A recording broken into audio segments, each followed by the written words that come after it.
Hi, welcome to another IELTS video. In this video, we are looking at 9 words that can help to enhance the academic tone of both your speaking and writing.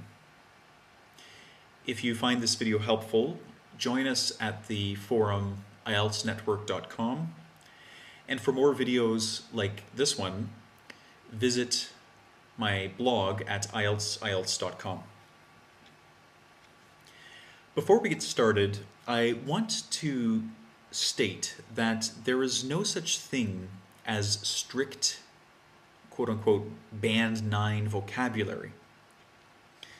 However, IELTS test takers that score speaking Band 9 and writing Band 9 are capable of demonstrating accurate use of academic language.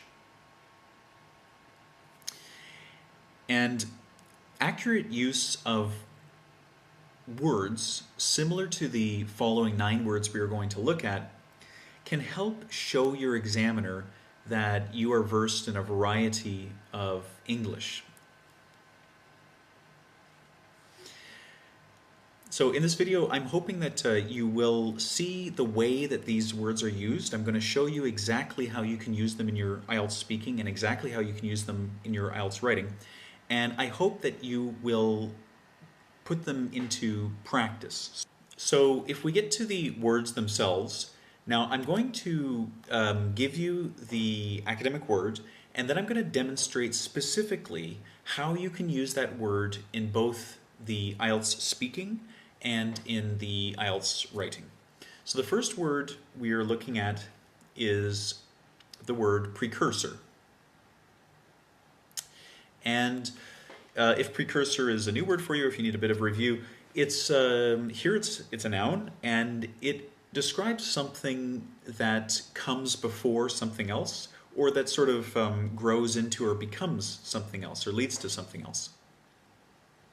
So in your speaking, if it's very common for the examiner to ask you about your career or about your studies in part 1 of the exam, so you might use precursor in a way like this. My interest in geography was the precursor to my studies in cartography. And all we're saying here is that you know, we had natural interest in this area, and this is what led us to studying this area. So it's a word that just kind of shows the logical progression of something. Okay. Now please note the use of an article here, because that's important, because if you drop that, then you will lose a bit of that nice polished edge to your speaking. In your writing, you can also use precursor. So for example, if you recall, there was a question maybe a year or two ago that asked about whether education was more important than experience when it comes to career and career growth, or whether it was the other way around. I believe it was a do you agree or disagree. So in your writing, you might use precursor something like this. Thus, this example makes it clear that a university education acts as a precursor to career growth. And all we're saying is that university education would be something of a foundation for career growth. It comes before, it is a needed step for career growth. Okay, please note again that we have stuck in an article here. Okay, so that's the word precursor. Now let's look at the word catalyze. Here, catalyze is a verb, and it is a verb that is used to show something that causes another thing to begin or causes another thing to change. And sometimes in the speaking, again in part 1, you're going to have to talk about your career. And so I suggest using the word catalyze in this way. The people I meet at business networking evenings in my city often catalyze professional opportunities. Okay, so all we're saying here is that when we go out to these networking evenings, that the contacts that we make at these networking evenings can start or can lead to professional chances and an interaction with people that can help us down the road. In your writing, if you recall, there was a question about school uniforms and whether they are a healthy choice for schools or not. And you can use catalyze in this way. Now, this would be the topic sentence to one of the supporting paragraphs. So firstly, uniforms catalyze better classroom behavior among students. Okay, it's just an academic way of saying sort of lead to or connect to or cause. Okay, so that's the verb catalyze. And I'll just put the noun here too if you're interested. It's catalyst. So, and typically the phrase would go something like acts as a catalyst.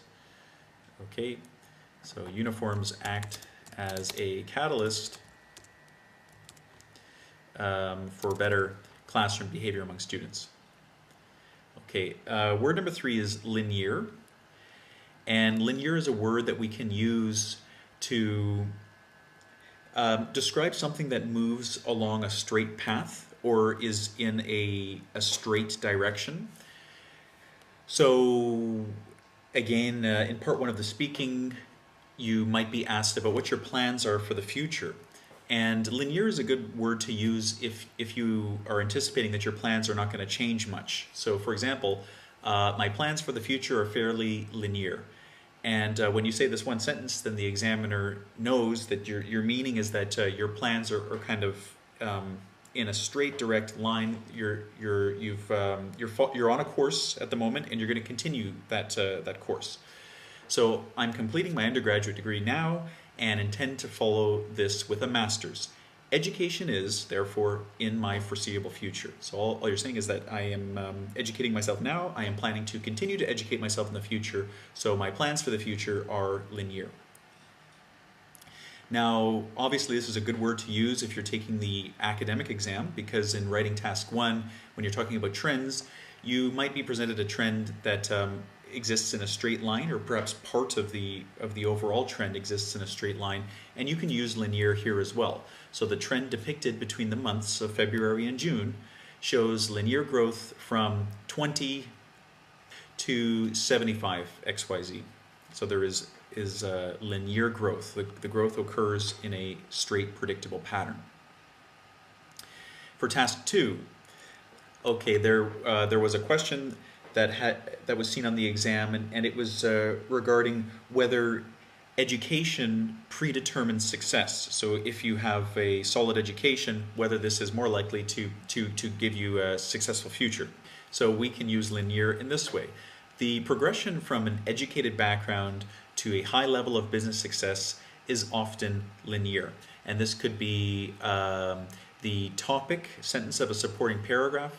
If you were sharing an example and from that example drawing a conclusion, you might want to stick on something like this. Thus, the progression from an educated background to a high level of business success is often linear. This would be, the conclusion. So I hope that clarifies how you could use linear to talk about things that are moving in a direction, things that are happening now and continuing to happen. The next word is a word that I regularly use in my videos. It's correlate. Correlate is used to talk about things that have a relationship or move in a similar direction. And here it's a verb. You can also use it as a noun. The noun is correlation, which I'll type real quickly for you here. For speaking, if you're talking about your family and there's some pattern to the things that you're doing compared to your siblings or the things that your parents do in comparison to somebody else, you might want to use a phrase like this. So actually, the career progression of my sister positively correlates with mine. After she left her hometown, she also experienced a significant growth in employment opportunities. So when we are talking, the subject of your sister comes up, and then the examiner might ask you something like, tell me about your sister, what does she do? And then you could follow that with this. If her growth as a professional individual is similar to yours, you could use a phrase like this. For the writing section, if we have, I should have put in here, this is task 1 for academic. So 2 trends that are moving in opposite directions, we can use the phrase negatively correlated. The rise in automobile prices in 2008 is negatively correlated with automobile sales for the same year. So we're saying that the prices were going up while automobile sales went down. Next word, avenues. You're probably familiar with the noun avenue, which is sort of another word for road. But here we are talking about avenue in the sense that it is a path for something. And often in English, people can use the word avenue to talk about a path for information. So if we were to be talking about communication, so in part 2 of the speaking exam, you're given a cue card, and recently a student reported that they saw the cue card describe a significant person in your life. And this could be a place where you would use a word like avenue. So, for example, my father encouraged me to study languages, and this has opened up certain avenues for friendship I would not have otherwise had. For example, I have several close Japanese-speaking friends. Okay, and when you use a phrase like opened up certain avenues, you're basically just saying it gave me the chance. It's sort of a nice academic way of saying that because I studied languages, I was able to create this channel in my life that gave me new and fresh opportunities. Now we can also use the word avenue in the writing section. So for example, if we were talking about avenues for opportunity, firstly, studying a foreign language opens avenues for employment, for instance. Now there was a question recently that read something like students should study foreign languages from a young age or whatever. I mean, this could be a fitting supporting idea for an essay like that, and you can see how we would use the word avenues to just to give it a bit of an academic tone. Word number 6 is afford, and afford has a few different definitions. One of them is, of course, to have enough money to buy something. That's not what we're looking at here, though. Afford here means to supply an option or to supply an opportunity, so to give an opportunity to something or someone. Now, in the speaking section, maybe the examiner asks you, why are you choosing to study abroad, or why have you been studying abroad? And you might reply with something like this: my university grades afforded me the opportunity to study abroad. Now, of course, we could change this to gave me the opportunity to study abroad, but this is a perfect example of a situation where we can use academic language to demonstrate to the examiner that we're more fitting of a band 8 score than a band 6. In the writing, you might receive a question that asks you to suggest ways that humanity can combat the problem of poverty in the world. And you might use the word afford in this way. So for example, the Chinese economic system has afforded the PRC, the People's Republic of China, unprecedented financial growth over the past 3 decades. Okay, and all we're saying here is that because of this economic system, the People's Republic of China has undergone significant financial growth. Actionable. Actionable is an interesting word. Actionable is an adjective. It's a word that describes something that is able to be acted upon. So in the speaking section of the exam, again, if you were talking about an influential person, so if this is your monologue and your cue card says describe somebody in your life that has had a great influence upon you, you might use the word actionable in this way. My university professor gave me several actionable pieces of advice. But most noteworthy was his suggestion that I focus my studies on North African history, as I was both interested in it and am of Tunisian ancestry. Okay, so you can see here now all we're saying is that this influential person in your life, this university professor, gave you some advice that you could do something with, that you could act upon. So we use the word actionable. In the writing, if we receive the task 2 question stating that solid education can lead to future career success, can lead to future business success, we might use the word actionable in this way. So this would be the supporting paragraph, the beginning of it. Firstly, the actionable nature of the skills learned at university is clear. Now that's the claim we're making. We're making that, so skills that are learned at university can be put into action. We're using the word actionable to describe this progression. For instance, humanities programs like philosophy, English literature, and history push students to exhibit logical progression in their thinking and writing. Okay, that's the example. As these organized thought patterns are often the basis of success in business, it is clear that a link exists between the skills learned at university and the ability one has to accomplish a professional goal. Now, I just read out the next couple of sentences just to show how the beginning sentence, using this word actionable, how it would sort of fit into the entire progression of the essay. Our next word is embody. Embody is